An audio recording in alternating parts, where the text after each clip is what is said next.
Assalamualaikum dan salam sejahtera. Anda bersama saya Izwan Azir Saleh. Dan saya Nurzi Pak Wancik bersama anda selama sejam dalam satu lagi episod Soal Jawab.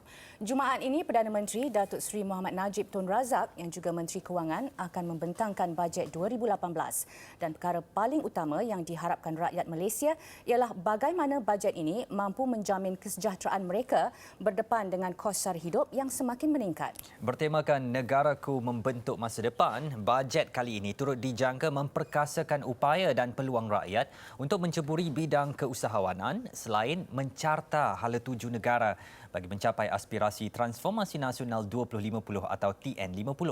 Malam ini kita akan melihat sejauh mana bajet 2016 dan 2017 terutamanya telah berjaya memacu ekonomi negara dalam senario ekonomi global yang perlahan di samping memenuhi tuntutan dan keperluan hidup rakyat. Juga memandang ke hadapan apakah cabaran kerajaan dalam mengimbangi antara keperluan dan kehendak rakyat dan pada masa yang sama merangsang pertumbuhan ekonomi. Kesemua ini berlatar belakangkan aspirasi untuk mengekalkan disiplin fiskal serta mengurangkan defisit negara sehingga memperolehi belanjawan seimbang dalam jangka masa 3 tahun. Bagi membincangkan persoalan ini, kami bawakan dua pemerhati ekonomi. Yang pertama, Datuk Abdul Aziz Abu Bakar. Beliau adalah Presiden Persatuan Akaunten Percukaian Malaysia atau MATA. Dan juga Dr. Muhammad Abdul Khalid, Pengarah Urusan dan Ketua Ekonomi DM Analytics Malaysia.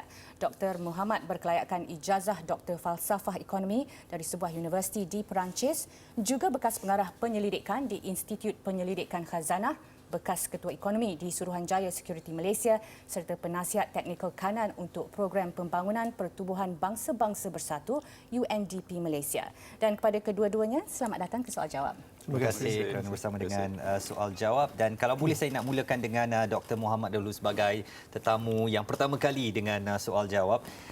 Saya nak tahu kalau berdasarkan daripada petunjuk-petunjuk ekonomi semasa, nampaknya kedudukan ekonomi kita dikatakan dalam keadaan yang memberangsangkan, berada di landasan yang baik. Menurut pandangan doktor, di mana agaknya ataupun di atas landasan apakah ekonomi kita sekarang? Apakah ia bergerak dalam suatu arah yang boleh membuatkan semua merasa selesa, atau ada juga pandangan-pandangan dari kem pembangkang yang mengatakan kita sedang menuju ke arah sebuah negara yang muflis?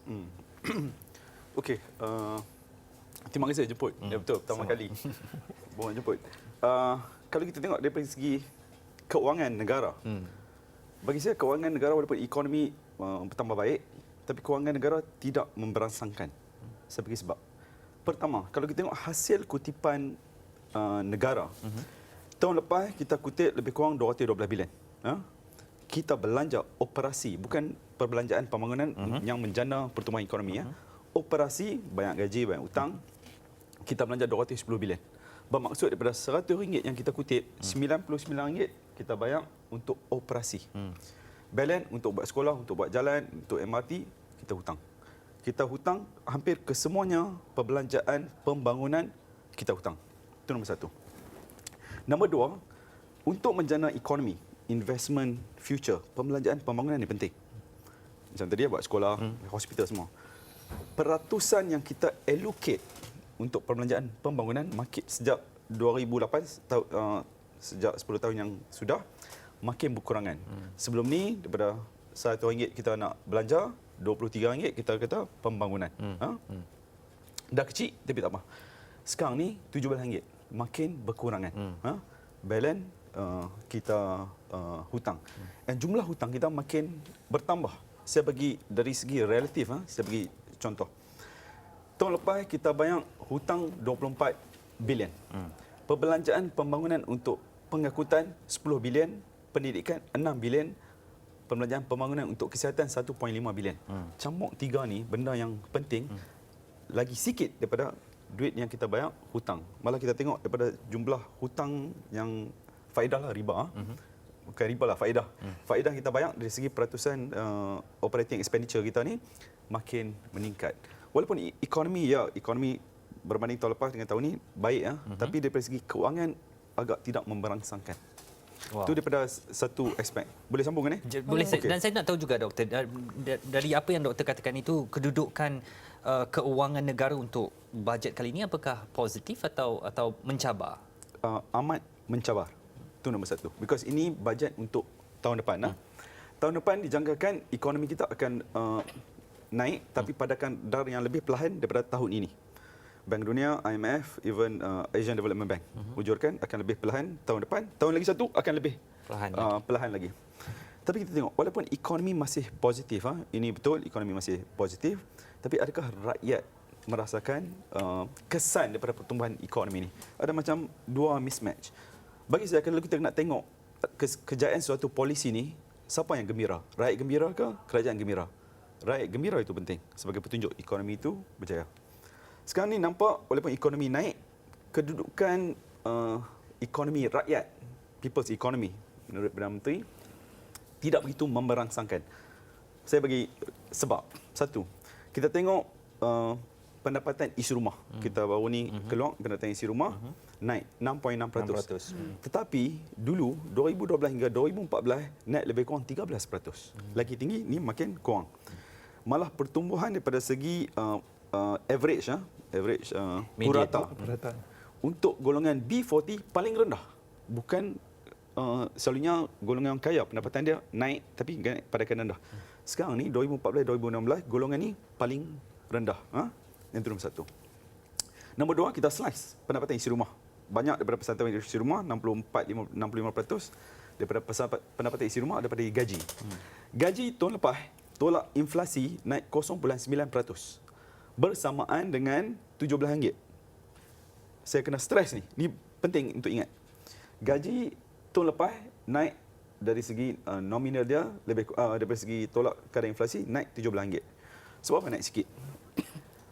Purata gaji pekerja di Malaysia rendah. Separuh daripada pekerja di Malaysia gaji kurang daripada RM2,000. Di KL kurang daripada RM2,500, di Selangor RM2,300. 50% kalau gaji saudara lebih daripada RM2,500, top 50.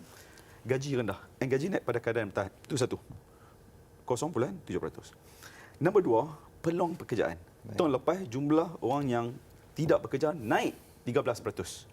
Ekonomi naik, jumlah orang bekerja naik 3%. Baik, saya nak hentikan doktor di situ kerana kita akan bincang lebih mendalam lagi mengenai peluang pekerjaan dan sebagainya. Tapi saya nak tanya daripada pandangan doktor itu tadi, bagaimana pula pandangan Datuk? Adakah ada berpandangan alternatif dari segi bagaimana kita boleh menguruskan belanjawan 2018 ni?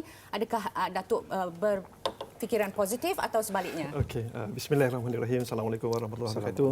Salam sejahtera. Terima kasihlah jemput saya sekali lagi dalam program soal jawab ni. Memang kalau kita tengok dari segi kedudukan fiskal, mana-mana pun bila kita nak bentangkan bajet tu doktor, kita kena tengok kedudukan keuangan sebuah negara tu. Dia punya performance, prestasi dia apa semua. Saya tengok saya ada some figures kat sini yang apa nama untuk kita punya hasil kedudukan fiskal kerajaan persekutuan ni. Hasil kita 220 bilion kita punya target.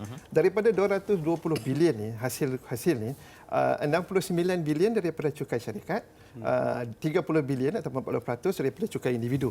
Kesemua cukai langsung ni jumlah yang dikutip oleh lembaga hasil contoh lebih kurang target dia for 2017 121 bilion.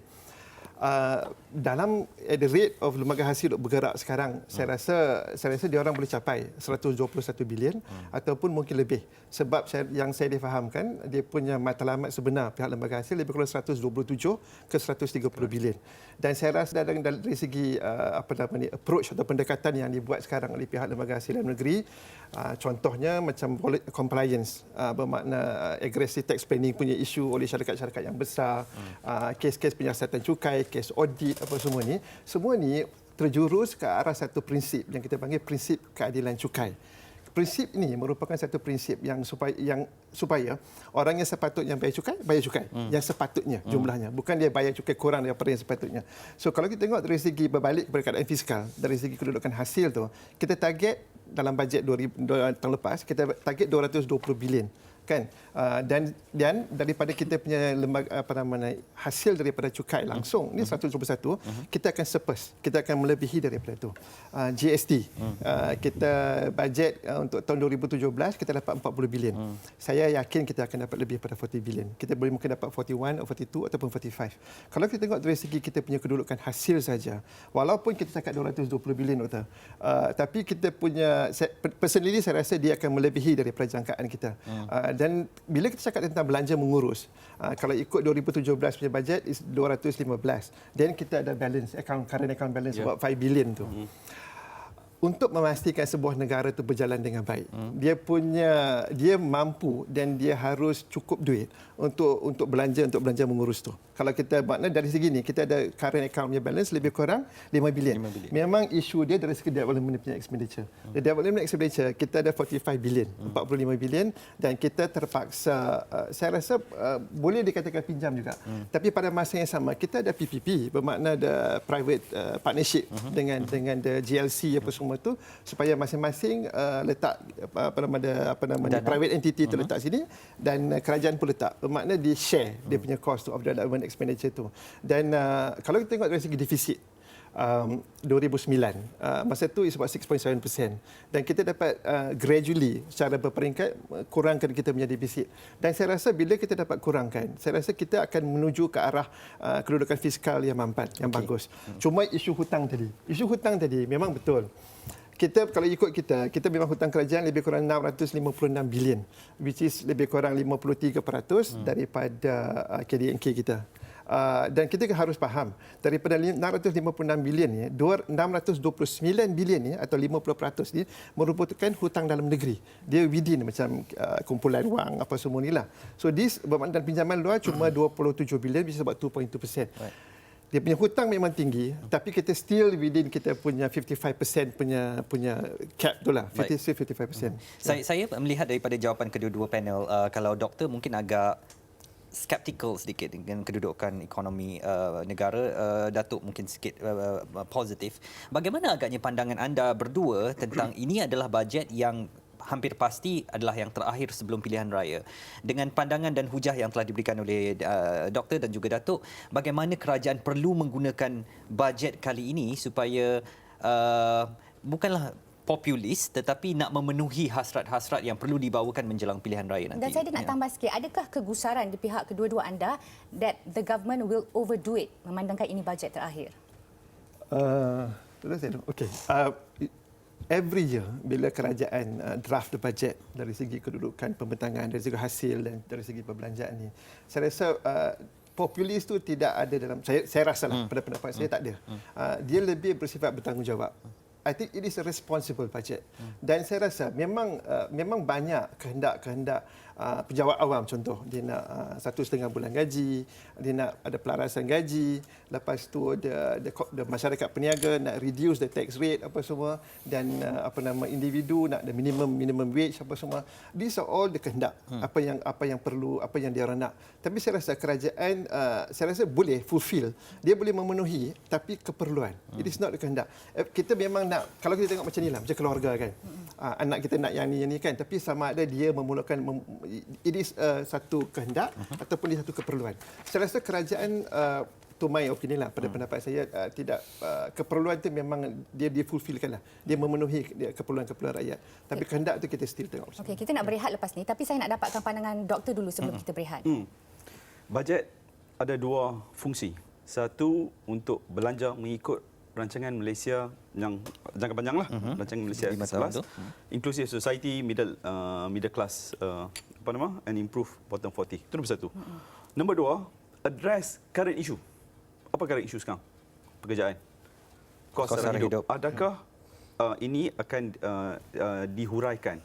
Untuk dihuraikan memerlukan satu benda yang penting, iaitu kita mesti berpaksikan kepada realiti, dan bukan hanya kita tengok feel good.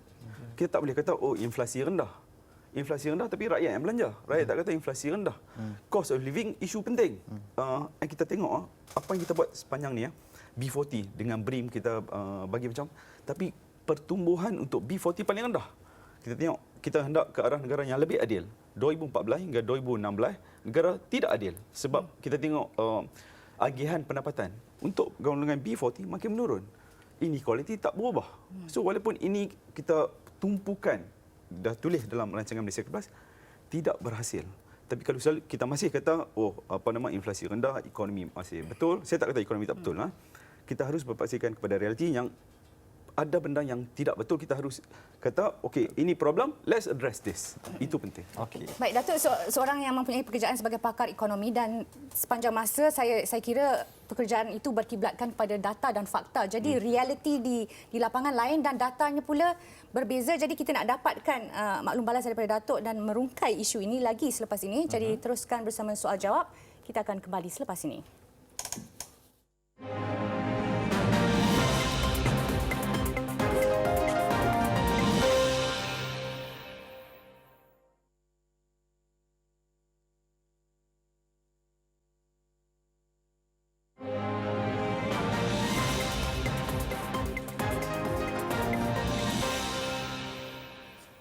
Bertemu kembali dalam soal jawab. Pra-Bajet 2018 menjadi keprihatinan kami pada malam ini bersama dua tetamu di studio. Kita teruskan perbincangan.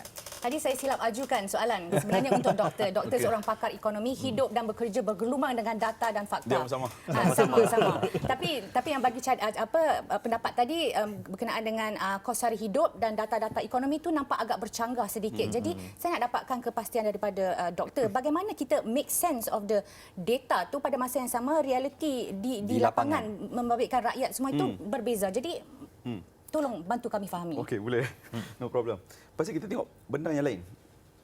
Data yang dikeluarkan kerajaan, data inflasi. Inflasi ambil lebih kurang 530 items.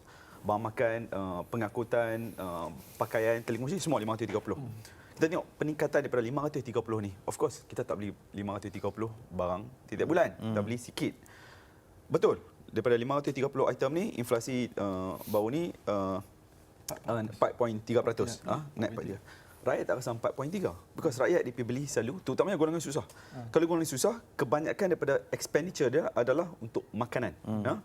25% untuk makanan, lepas tu 18% makan kat luar. Sejak 2010, inflasi kalau tengok kita trend naik 15%. Harga barang naik, harga makanan naik 24% daripada yang longer period lah. Kalau ambil tahun lepas cukup. Harga ayam kat PJ tahun lepas kilo RM7 2 kupang dan ni RM7 7 kupang.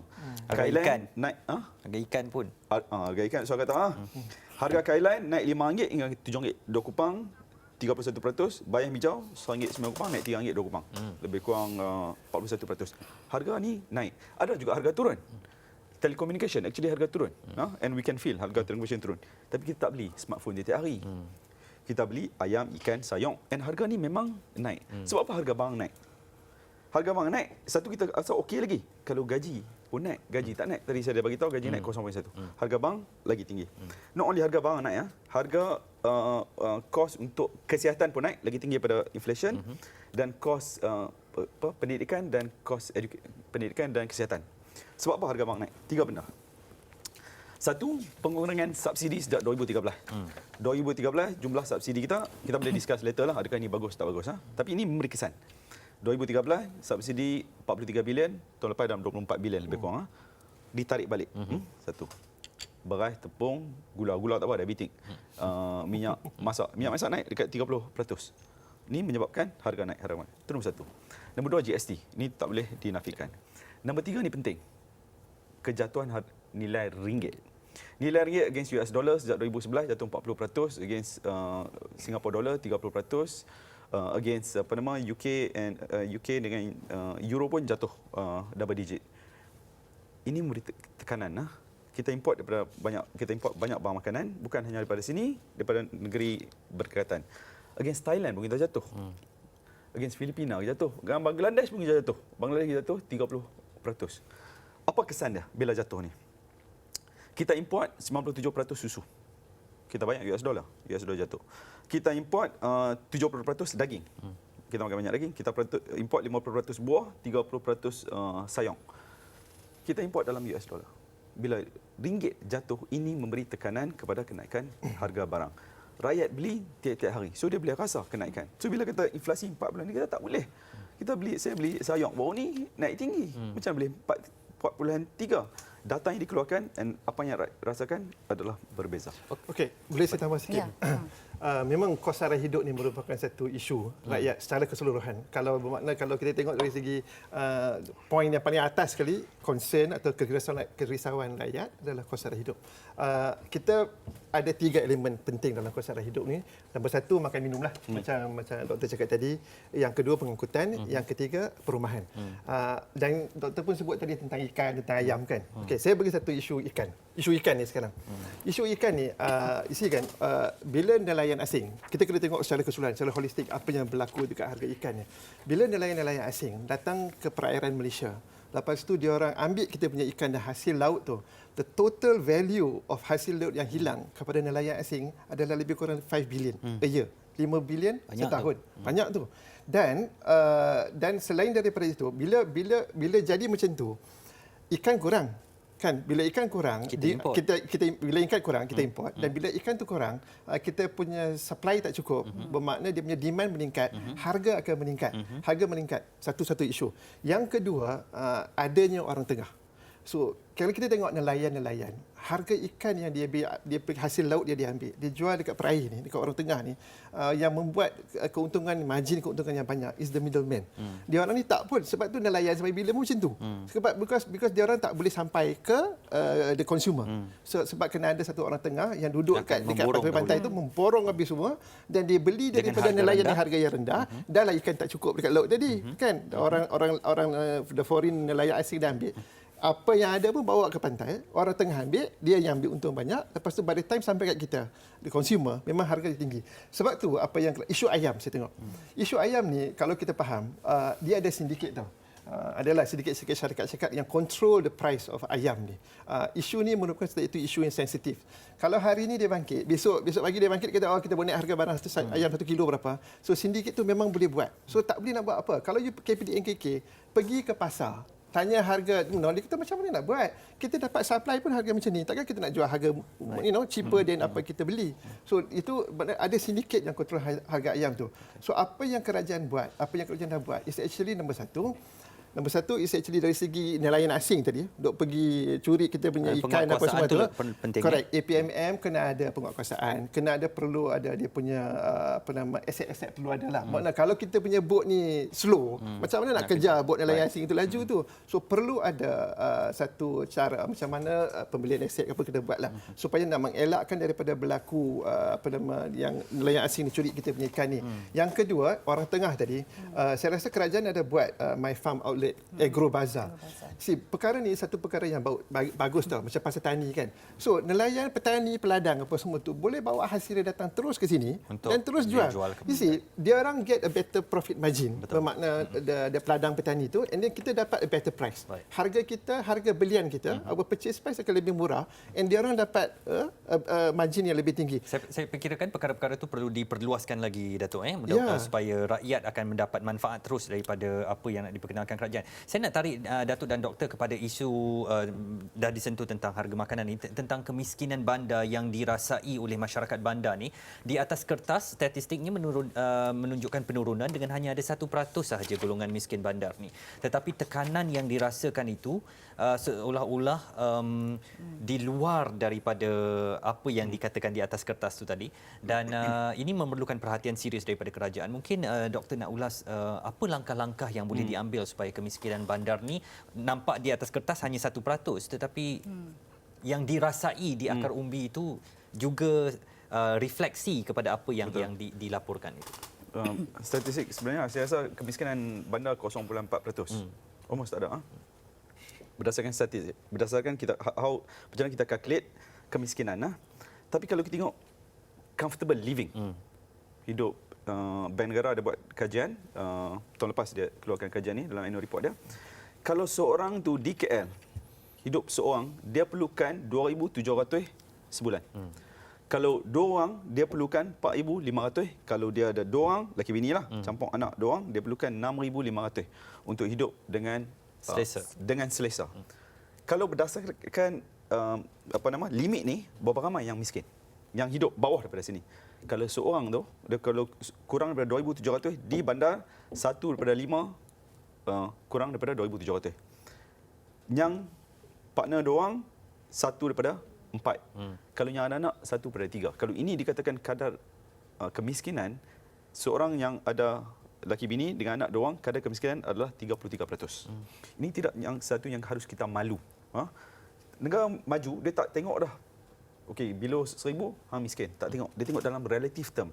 Dia tengok dalam Berapa orang living yang wage. Dalam living wage. Kita harus ke arah itu because kita kata kita hendak ke negara maju. No point kita kata kemiskinan dah kosong begitu, tapi orang mah. Tak pergi jauh. Baru ni saya buat kajian, pergi nak sebut nama tempat, saya rasa tak patut kot. Di Lembah Kelang. Di Lembah Kelang. Boleh nampak kadar kemiskinan yang amat, bagi saya amat menjedihkan. Lepas tu, bila kita tarik contohnya subsidi menekan, memberi tekanan, kita tarik pula baru ni perbelanjaan pendidikan, memberi tekanan, perbelanjaan kesihatan, memberi tekanan kepada golongan ini. Kita harus, macam tadi saya kata, tak boleh stres lagi ni. Kita harus berdasarkan kepada realiti. Betul. Bab ni saya setuju, Doktor. Kan, isu pendidikan, isu kesihatan, saya rasa kerajaan tak boleh kurangkan isu pendidikan, isu ini peruntukan pendidikan dan kesihatan. Saya ambil contoh universiti. Bila potongan berlaku, maknanya ada budget cut dalam universiti ni, isi kan the main purpose of university is supaya mendidik. Melahirkan generasi. Ya, you kena anak-anak ni, kita kena mendidik dia orang. Kalau lecturers ni dok pergi cari duit, kan, bermakna you hilang fokus tau. Bermakna they are very worried about peruntukan tak cukup. So dia orang kena pergi. Bermakna universiti dia ada kota dah. Dia ada budget dia. Bermakna dia orang kena pergi cari nil funds ni lah. Saya rasa kalau boleh jangan kurangkan lagi peruntukan untuk pendidikan apa semua kan, universiti apa semua kan, bagi dia orang fokus. Kalau when they have additional income, okay. Tapi the basic requirement tu, keperluan, dia bukan kehendak tau. Sisi peruntukan pendidikan ini dah jadi keperluan. It is not kehendak. So kadang-kadang kena tengok balik betul-betul. Macam kesihatan, saya setuju juga doktor cakap. You see, medical tu very important kepada rakyat. Kan? Benda ni amat penting tau. It's very close to rakyat. Education. See, kalau kita nak buat jadi TN50, nak jadi negara maju, macam mana modal insan tu kita nak value tu nak meningkat? Only through knowledge. Kan, only through knowledge. Macam mana kita modal insan kita nak bentuk TN50 tu is actually through education. Kalau education kita cut sana cut sini, macam mana kita nak perform kan? So bermakna these perkara-perkara yang penting ni, basic requirement ni, keperluan ni perlu ada. Dan jangan potonglah, jangan ada budget cut. Okey, baik, kita tadi bercakap mengenai kesihatan. Jadi saya nak tanya juga warga tua bagaimana? Sebab Malaysia adalah sebuah negara yang menuju ke arah negara yang menua. Asia secara keseluruhannya is an aging population. Jadi adakah kerajaan sudah menyediakan langkah-langkah yang harus dilihat untuk kita menangani situasi ini, dan dari segi kesihatan macam mana? Adakah generasi yang akan menua ini akan menjadi miskin ataupun kurang dari segi pendapatan dan mempunyai banyak penyakit-penyakit kronik? Adakah kita bersedia untuk situasi itu, doktor? Jawapan ringkas, kita langsung tidak bersedia. Tapi ini tidak maksud kita menidakkan isu ni. Dalam rancangan Malaysia ke-11 kita ada komponen mengenai aging society. Kita ada age lah, kita aging, tapi untuk sesuatu golongan, golongan Cina terutamanya, dah kalau ikut definisi dah age dah. 15% daripada orang daripada golongan Cina dah tua. Adakah kita bersedia? Kita tidak bersedia. Orang tua di Malaysia kebanyakannya kalau you umur 60 ke atas, you akan bergantung kepada transfer BRIM. 1/2 orang tua tu dapat BRIM. Kesihatan problematik. You kesihatan, UP so far alhamdulillah, kalau UP you tak payah bayar apa untuk pesakit luang. Jangan ubah ini. Kadang-kadang nak ubah untuk buat insurans. You buat insurans ni, you tekan kepada orang susah. Orang susah yang bila dah tua tak ada duit. Apa yang kita boleh buat? Pendidikan tu, kesihatan yang kacau. Untuk bantuan orang tua, sekarang kita bagi BRIM, ada boleh buat penambahbaikan. Bagi saya, ada kajian yang kami lakukan, ada lebih baik memberi universal social pension. Umur 70 ke atas, semua kita bayar. Macam BRIM, bayar bulan-bulan. Kos dia adalah lebih rendah daripada kos BRIM. Kebanyakan orang tua di Malaysia, kalau dia duduk dengan sebuah keluarga dengan anak dia, majoriti tak ada income langsung. Boleh bayangkan hidup di satu rumah tu tak ada income langsung. Macam mana perasaan? Ini asal tidak bagus ke arah negara kebajikan yang kita Jadi apakah kita Ya. mewujudkan satu social policy menjadi Itulah. berkebajikan ni? Ya, saya tengok dari perspektif yang berbeza. Orang tua ni saya term sebagai warga emas lah, dia sedap sikit kan. Okey, warga emas ni yang ada ni, kita saya nampak dia orang ni ada potential. Bermakna ada benda yang kita boleh tap dalam pemikiran dia orang ni. Saya ada ramai kawan-kawan yang warga emas dan dia orang can still contribute. Kita tak paksa dia orang to contribute to the economy. Saya bagi contoh lah, katakan kita punya Tan Sri KP kita, kan Tan Sri Wan. Katakan bila dia dah age, maknanya dia dah sampai ke warga emas, adakah kita nak biar dia biar sendiri ataupun kita nak tap the knowledge, the skill, kemahiran dan apa yang ada dekat dia supaya dia dapat menyumbang to the economy. Kan, in terms of giving back to these people, kita boleh tap dia orang punya pemikiran dan supaya membantu to contribute dalam ekonomi. At the same time kita bagi token ke apa semualah, because saya rasa these are all untapped punya potential economic punya source yang ada yang kita tak guna, because dia orang ni saya rasa ramai dia orang nak contribute, they want to be part of the part of the country yang contribute to the economy tapi tak diberi peluang. Saya rasa elok kalau ada satu macam cluster, kalau macam dia ni pandai dari segi pertanian, dia ni dari segi ekonomi, financial aspect, Islamic finance ke apa semua kan, masa bila mereka ada pencen ke apa semua, kita tak paksa dia orang untuk datang into the market balik untuk masuk dalam ni, tapi it's up to them. Dia bagi option to them. Kalau dia orang nak datang to contribute, they come and contribute, and then bila dia contribute, kita boleh reward dia orang apa semua kan. So bermakna kan banyak organisasi, banyak apa nama companies apa semua kan lacking gap. Kan saya ada satu organisation.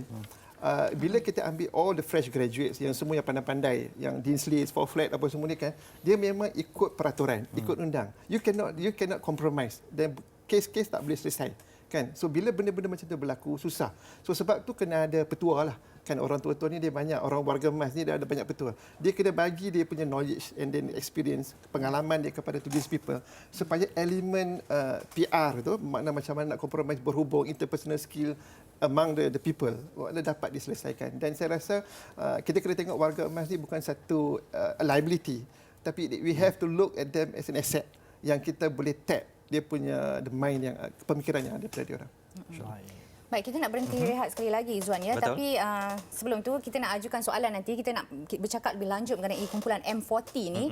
Yang Kumpulan jarang-jarang, yang jarang-jarang orang disentuh. perjuangkan nasib mereka, tapi orang-orang inilah yang banyak membayar cukai. Jadi kita nak tahu apa yang akan ada dalam belanjawan 2018 ini daripada panelis kita. Jadi Kita nak berehat seketika, jangan ke mana-mana, teruskan bersama kami selepas ini.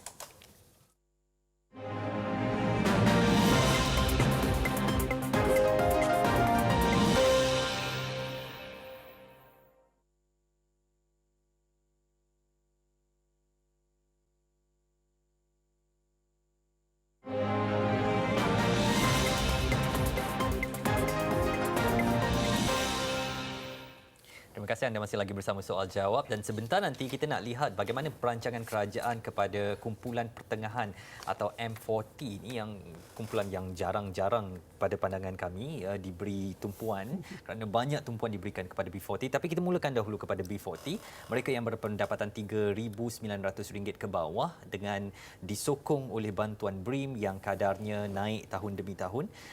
Bagaimana agaknya doktor? Mungkin anda tadi telah berpandangan kritis sedikit tentang BRIM ini. Jadi anda merasakan perlu ada satu perubahan dari konsepnya ataupun dirangka satu bentuk bantuan lain yang lebih tersusun atau lebih sustain untuk jangka panjangnya, doktor? Kita tengok sejarah sikit pasal BRIM. 1 minit bagi sejarah. 30 saat bagi sejarah. BRIM kita introduce 2012. Sebab apa 2012? Harga minyak $110. Masa tu. Harga barang semua naik, kita kata okey, kerajaan bagi BRIM. Masa tu 500 rasanya. First time. 2013 kita continue. Maksud apa 2013 continue? Election. Kita janji dalam manifesto sebelum pilihan raya akan datang, BRIM akan dinaikkan hingga 1,200. Yang kita naikkan tahun ni lah, 1,200. Dulu kita bagi BRIM untuk membantu one off. Kalau baca speech tu, one off untuk tolong harga barang naik. Sekarang kita bagi sampai Setiap tahun. setiap tahun. Kita expand pula. Bujang pun kita bagi, golongan 3,000 ke 4,000 pun kita bagi. Adalah amat penting kita untuk tahu apakah objektif yang hendak dicapai bagi BRIM. Kalau untuk membantu golongan susah, mungkin tengok balik kepada kos pengeluaran makanan. Intervention Seperti yang dekat tadi kita food. dah bincangkan. Kita bagi itu. Tetapi adakah ia patut dihapuskan? Saya tak bersetuju. BRIM dihapuskan. Apa-apa orang kata pasal BRIM, ia membantu. Untuk orang susah, RM100 sebulan banyak. Baik duit motor ke, banyak duit tadika budak, it helps. Patut di-continue kepada orang tua. Bagi saya, orang tua kita harus bagi. Setengah macam saya dengar panelis sebelum ni bagi tahu, kena buat untuk link dengan pendidikan. Dah tua nak link dengan pendidikan macam mana? Bagi saya untuk orang tua. Untuk yang ada budak pun kita bagi. Yang tengah ni tak payah bagi lah. Yang bujang ni. Ini tidak membantu. Intervensi untuk pendidikan, upgrade upskilling lebih penting dengan lebih optimal kepada golongan ini daripada kita bagi pukai. Adalah lebih afdal pembaikan BRIM. Segitu. Doktor dia tak boleh betul macam tu. Sebab dia macam ni. Dalam aku janji pilihan raya ke-13 PRU ke-13 dulu.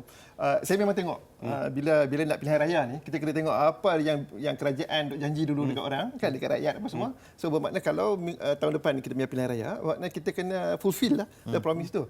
Nombor satu, BRIM bujang tu lah yang doktor cakap tadi tu. Setakat ni memang 450. Saya rasa BRIM ni perlu dinaikkan ke 600. Kalau ikut aku janjilah. Okey. Nombor dua, yang voucher buku satu Malaysia tu RM250, dia kena naik, dah pemain utara dah kan. RM250 dia kena naik ke RM300. And then bantuan persekolahan RM100 ke RM150. Isi kan, bila satu kerajaan berjanji kepada rakyat yang dia nak buat, dia kena buatlah. Kan? Saya rasa memang saya pun tak setuju sebenarnya BRIM ni dikekalkan. Memang dalam aku janji itu dikekalkan di situ. Kita tak boleh kekalkan dan secara long term berterusan bagi bantuan kepada rakyat, sebab dia akan wujud satu masyarakat berkebajikan. Bermakna kita always a welfare punya society yang kita do expect ni, kecuali orang yang macam tadi itulah. Bermakna ada kumpulan-kumpulan yang satu hari tu dia dah kerja 2-3 kerja dah tak boleh buat apa dah. Pendapatan dia dah banyak tu je, kemahiran dia macam tu kan, dia punya skill ada tu, time pun dah 24 jam kan, dia dah tak boleh buat apa dah. Memang kena bagi bantuan to this group of people, macam B40, miskin apa semua kan. Saya rasa dia orang ni bukan tak usaha, dia usaha, tapi tak ada avenue untuk them to get more income.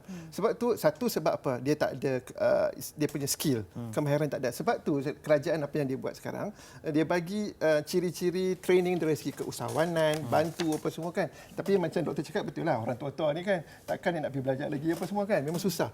So bila jadi macam tu, bermakna kita kena train the younger generation lah. Bermakna kalau kita tak dapat bantu the current punya generation sekarang, kita kena, kalau kita nak pandang TN50 tu, kita kena tengok benda-benda ni semua. Bermakna we cannot continue giving BRIM sampai bila-bila. Sama, dia akan satu masa tu dia kena dihentikan.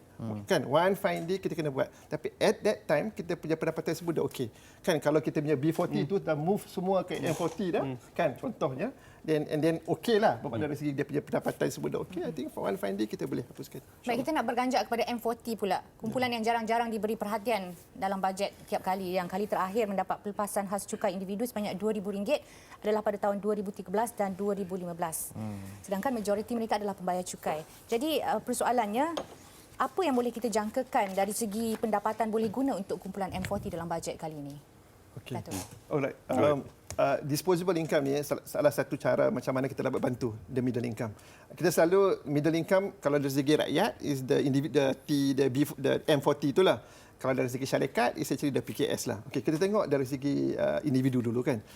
These people memang dia memang trap. Dia panggil the middle income trap lah. Sebab kita tak boleh nak ke depan, ke atas, T20, kita pun tak boleh nak ke bawah. Ke bawah ni memang kerajaan bantu. Ada banyak handout, apa semua, transfer, apa semua kan. And T20 dia quite okay dah. Kan, dia dah okay. Cuma yang masyarakat ni, yang ramai pengundi ni sebenarnya, is the M40. So apa yang kerajaan perlu buat for these people? Okay, nombor satu, for the taxpayers. Kita ada 2.5 million taxpayers ni. Kalau kita bagi tax incentive, akan benefit to these people saja. So apa yang kita cadangkan dalam persatuan memorandum kepada kerajaan, supaya kembalikan balik the special relief tu. Bermakna special relief for the middle income group yang mana pendapatannya 8,000 sebulan, 96,000 punya aggregate income tu, dapat special relief of 2,000. Perkara ni diberi pelepasan, dia bagi tax incentive ni untuk 2013 2013 sampai 2015. Tapi dihentikan lepas tu. Saya pun tak faham kenapa dia berhentikan. Maknanya should continue lah. Bukan masa time tu semua dah okey dah kan. 2016 masih problem lagi. So perlu diberi penekanan dan perlu diperkenalkan balik the special relief for the middle income group. Satu lagi yang dalam website yang banyak dari segi paling ramai permintaan dalam website PM yang tentang bajet 2018 ni actually the rebate. Sekarang ni kalau kita tengok kalau kita punya pendapatan 35,000 kita dapat rebate RM400. So ada cadangan supaya dinaikkan kepada 50,000 because rebate ni dia ada direct one to one. For those people yang bukan taxpayer, apa kita nak buat to these people? Macam saya cakap tadi, pengangkutan, perumahan, kan, dan makan minum apa semua dari segi harga barang tu. Pengangkutan, kalau kita ada a good, efficient transportation system, pengangkutan awam, dia akan save a lot for the middle income group. Saya bagi satu contoh lah. Katakan kita baru graduate, lagi 2025 lah katakan. At that time, kalau kita punya transportation system very effective, you can go to satu point ke satu point without kereta, you tak perlu beli kereta dah. Kan? You can save monthly lebih kurang RM700, RM800. Petrol tak ada isu, parking tak ada isu. And yang nak bagi cantik lagi, you have quality life. Tak jam apa semua kan. You boleh balik on time, spend time dengan family apa semua kan. So all these things lagi kemudahan pengangkutan tu dapat membantu the middle income group. Sebab tu saya rasa apa yang kerajaan tengah buat sekarang is to improve the transportation system. Secara tak langsung. Secara tak langsung dia membantu. It is not a direct punya assistant kepada ni, tapi bila kita buat kemudahan macam ada pengangkutan yang bagus, kesihatan apa semua kan. Kalau benda-benda macam ni berlaku, the cost untuk dia orang terpaksa pakai untuk guna untuk beli barang apa beli kereta apa semua tu dapat dikurangkan, and then dia punya pendapatan di disposal tu boleh dinaikkan insya-Allah. Doktor, kita nak berbalik kepada income tax. Or rather cukai korporat.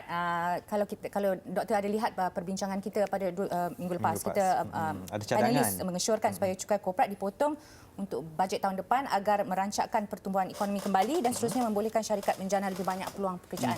Adakah anda secara umumnya bersetuju dengan pandangan ini? Benda yang tak patut kita lakukan adalah memotong cukai korporat. Sebab apa? Kita tengok kajian seluruh dunia tidak ada kaitan langsung potong cukai korporat, ekonomi naik, kehidupan rakyat naik. Tak ada kajian langsung. Tidak kajian yang ni potong, ni naik. Tidak ada langsung. Tapi secara logiknya bukankah begitu, Doktor? Logik, realiti lain. Kita ambil even recent one, 2010 hingga 2016. Kita tengok negara-negara OECD, negara kaya. Top 10 performing countries tak cut langsung. Australia antara yang bagus, nombor satu. Kita boleh cut. Bukan cukai korporat. Cukai pendapatan. Terutamanya either direct or indirect kepada golongan berpendapatan rendah. Boleh potong, tapi potong untuk siapa? Cukai korporat jangan potong. Nombor satu. Because tak ada bukti pun akan menaikkan pertumbuhan ekonomi menjana, tak ada bukti. Kalau kita tengok dekat Amerika 1960, ekonomi berkembang paling bagus dalam sejarah Amerika. Corporate income tax tinggi, cukai pendapatan individu paling tinggi berapa? 90%. 1970 turun dekat 70%. Imagine 90%. Ekonomi berkembang paling baik. Jangan potong cukai korporat. Kita boleh potong cukai pendapatan ada direct atau indirect kepada golongan bawah. Ada kesan kalau kita potong. Pendapatan kurang. Mulalah pendidikan tak dapat, kesihatan tak dapat. Kita perlukan perbelanjaan untuk benda-benda ni. Pendidikan, kesihatan bukan perbelanjaan sebenarnya. Ia adalah investment untuk masa hadapan. Ini penting.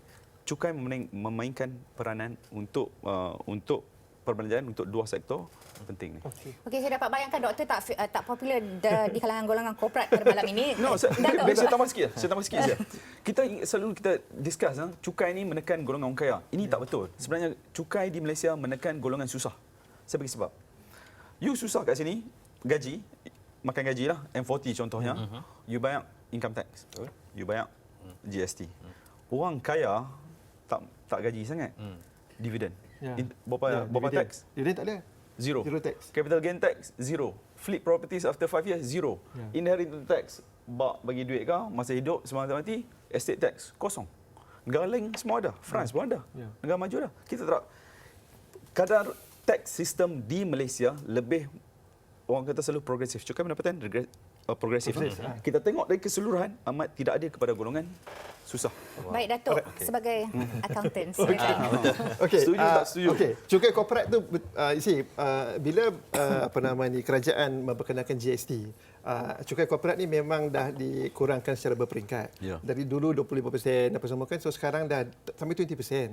Saya rasa tak perlu kurangkan dah. SME. Saya setujulah, saya setuju because sekarang ni dia punya the tax rate sekarang is 20 to 24%. Kalau 20 ke 24% for the normal lah. For the normal punya company, bukan SME ya, normal company dia 20-24%. Kalau kita tengok contoh macam Singapore for example, tax rate dia about 17%. We are quite competitive lah. Yang negara-negara lain pun lebih kurang kita juga. So bermakna because cukai korporat ni, dia orang ni memang bisnes kan, dia pun buat duit apa semua kan. So it is not bermakna saya biarlah. Okey, saya punya pendapat ini mungkin orang korporat marah kat saya lah. Tapi saya rasa okey lah. I think for the time being, I think it is okay. Ada 20% tu okey. Cuma kalau nak tolong the PKS, the SME. You see sekarang ni the SME ada preferential punya tax 18%, 18%.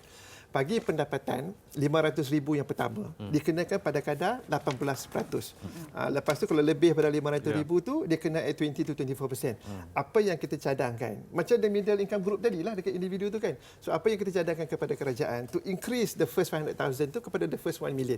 At least boleh bantu the PKS naik. So bila PKS ni naik, dia naik ke tahap yang lebih tinggi, dia akan bayar cukai 20%, 24% kan. So bermakna apa yang kita perlu buat sekarang is to help the SMEs ni by increasing the cap tu yang 500,000 tu naikkan ke 1 million and kena pada kadar 18%. Kalau ikut saya lah, kalau the definition of SMEs ni, kalau ikut akta cukai, mana-mana syarikat yang dia punya paid up capital 2.5 million ke bawah.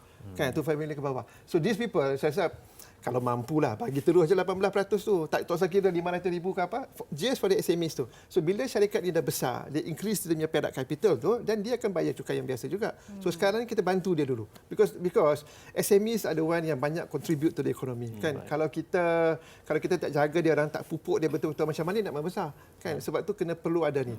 On the individual punya side tu, pada 2015 kalau tak silap saya, kita punya tax rate ni, tax rate for the highest punya tax bracket is 25%.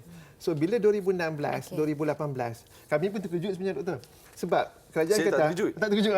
bila kerajaan kata GST diperkenalkan, kadar cukai akan ada ruang untuk kerajaan kurangkan kadar cukai. Tapi kadar cukai ni meningkat to 28% for the higher income punya group. Small group. Mana ada small group kan, the T20 tu kan. So bila these people, bermakna bila orang yang dia punya high net worth, high income dia kalau pendapatan dia lebih pada 1 million, dia kena at 28%.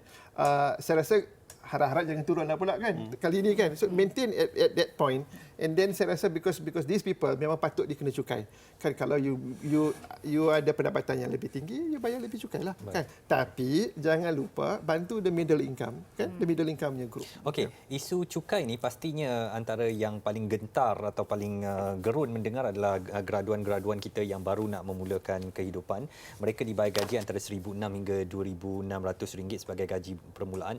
Bagaimana agaknya kerajaan boleh melihat kepada isu permulaan gaji graduan kita ini supaya sesuai dengan keadaan semasa sekarang, dan juga mereka merasakan bahawa mereka ni yang baru nak mula bernafas ni dibantu dan didorong oleh kerajaan untuk memulakan kehidupan. Mungkin Okey, boleh. Gaji memang betul, gaji rendah. Kalau tengok data Bank Negara sejak 2007 tak ada perubahan langsung daripada gaji. Tu kalau dapat gaji. 1/4 tak ada kerja. Youth unemployed, graduate unemployed. 1/4 tak ada kerja. Kalau ada kerja, gaji tak naik. Sebab apa jadi macam ni? Kita tengok struktur pasaran buruh kita. Betul kita menjana pekerjaan, tapi most of the job yang kita create low skill job. Bukan untuk graduan. No choice kena ambil kerja macam tu. Sebab apa? Banyak pekerjaan yang kita janakan low skill job. Incentive structure kita, capital is so cheap. Labor so cheap, foreign labor so cheap. Why should I innovate? Why should I make high skill workers? I make foreign workers. Labor cheap, capital cheap, pinjam bank loan relatively cheap.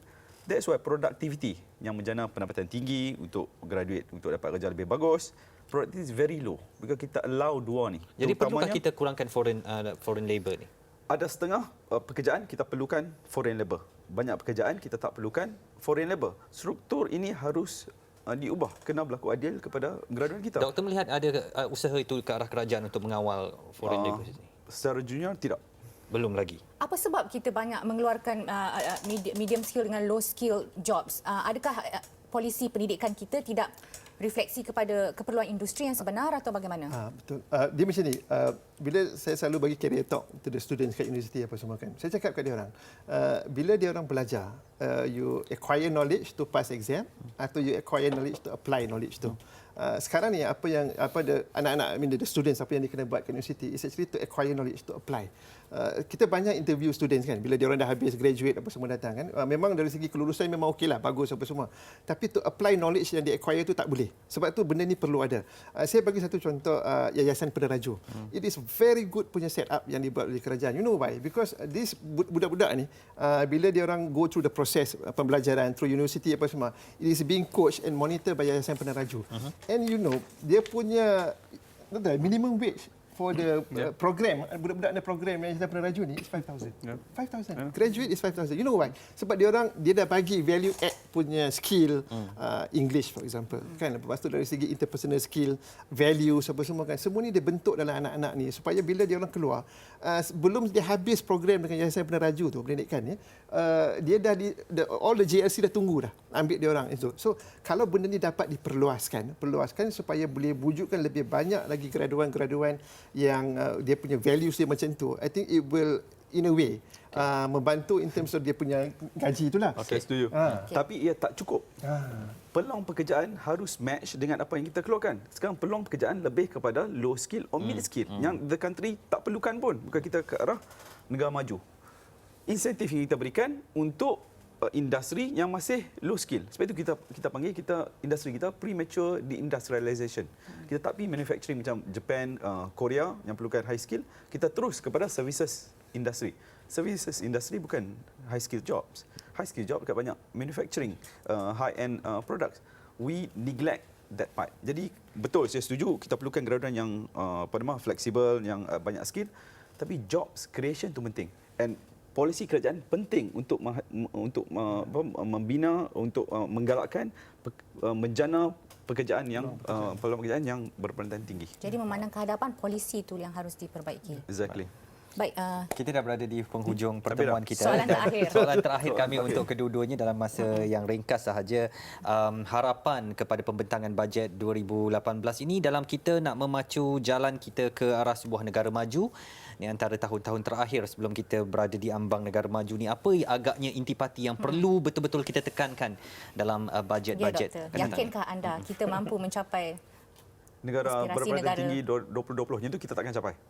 Because kita perlukan 5% economic growth, kita low, kita takkan capai. And kedua, because nak jadi negara maju dia dalam US dollar. US kita punya ringgit jatuh. Itu tak penting. Ini isu yang penting yang kita harus sedar. Menjadi negara berpendapatan tinggi tidak bermaksud rakyat pun berpendapatan tinggi, rakyat pun maju. Ini harus kita sedar. Negara berpendapatan tinggi paling tinggi is Qatar. Qatar is richer than Korea. Nak jadi Qatar kan jadi Korea. Brunei richer than tak silap Germany. Nak jadi Brunei kan jadi Germany. Bukan negara berpendapatan tinggi. Kita nak jadi negara maju yang inklusif. Itu kerajaan betul dapat inklusif. Tetapi structural issues harus diselesaikan. Dari segi tax tadi kita cakap. Lebih menekan kepada orang susah, nombor satu. Pendidikan. Sekarang kita lebih kepada meritokrasi. Meritokrasi, MRSM, sekolah asrama penuh, scholarship. Lebih memberi peluang kepada anak orang kaya. Ini tidak adil. Data yang kami buat, peluang untuk anak orang kaya ke MRSM makin lama makin bertambah. Tak pergi jauh, pergi tengok ada 2 MRSM dekat KL. Salah satu tu pergi kalau hari penyampaian hadiah, Bentley pun ada. BMW, Mercedes is nothing. Berdasarkan fakta ini makin naik. Ini tidak seharusnya berlaku. Fiskal untuk pendidikan, meritokrasi sistem, labour market, insentif yang tadi kita cerita ni, dan juga struktur ekonomi. Yang keempat yang paling penting, confidence of the rakyat amat penting. Keyakinan rakyat kepada kerajaan yang boleh menyelesaikan masalah. Apa yang kerajaan patut buat, kita harus, apa polisi yang kita buat pun harus berdasarkan fakta dan harus berdasarkan realiti. Baik, Datuk. Saya harap satu bajet yang berteraskan rakyat lah, berpaksikan rakyat, bermakna yang satu bajet yang inklusif, seimbang, bandar luar bandar Semenanjung, Sabah, Sarawak apa semua kan, biar kemakmuran yang kerajaan yang ada sekarang dapat dirasai untuk setiap orang kan. Dan saya harap it is a responsible budget lah kan. Kalau tak mampu nak bagi tu saya bagilah kan. Kalau boleh bagi je lah kan. Dan satu lagi saya rasa yang memang concern saya rasa orang is actually the pengurusan keuangan kerajaan lah. It is a very important punya element because macam confident tadi lah. Kalau rakyat tak yakin dengan pengurusan keuangan kerajaan, dia orang tak rasa seronok lah. Pembayar cukai pun tak rasa seronok kan. Kalau dia bayar cukai pun hilang duit tu macam mana kan. So these are the things bagaimana kena instill confidence atau keyakinan rakyat supaya dia dapat membantu. Kalau benda ni dapat rakyat seronok, they are ever willing to contribute kan. Kalau kerajaan buat apa pun kita okey tak apalah buatlah kerajaan bagus kan. Akhirnya dapat kepada rakyat. Correct. Itulah. So saya harap bermakna satu betul lah macam doktor cakap tadi satu budget yang dapat meyakinkan rakyat supaya sayang kepada negara. Baik, terima kasih kepada kedua-dua panel kita pada malam ini. Saya rasa padanan panelis yang sangat cocok. Betul. Boleh panggil lagi lain kali. Saya mendapatkan satu pandangan yang begitu mendalam sekali dari kedua-dua pandangan daripada Kedua-duanya kedua bersetuju pihak. untuk tidak bersetuju. Betul. Perbincangan kita malam ini sudah pun sampai ke penghujungnya. Kami nak ucapkan terima kasih sekali lagi kepada kedua-dua tetamu kami, Datuk Abdul Aziz Abu Bakar dan Dr. Muhammad Abdul Khalid kerana meluangkan masa bersama Soal Jawab pada malam ini. Dan pembentangan bajet 2018 akan dibawakan secara langsung untuk anda di TV3 dari Dewan Rakyat pada hari Jumaat ini 27 Oktober 2017. Jadi sehingga kita bertemu lagi di minggu hadapan, saya Izwan Azir Saleh Dan saya Nurzi Pak Wancik bagi pihak kru penerbitan mengucapkan salam hormat dan salam alam. Jumpa lagi.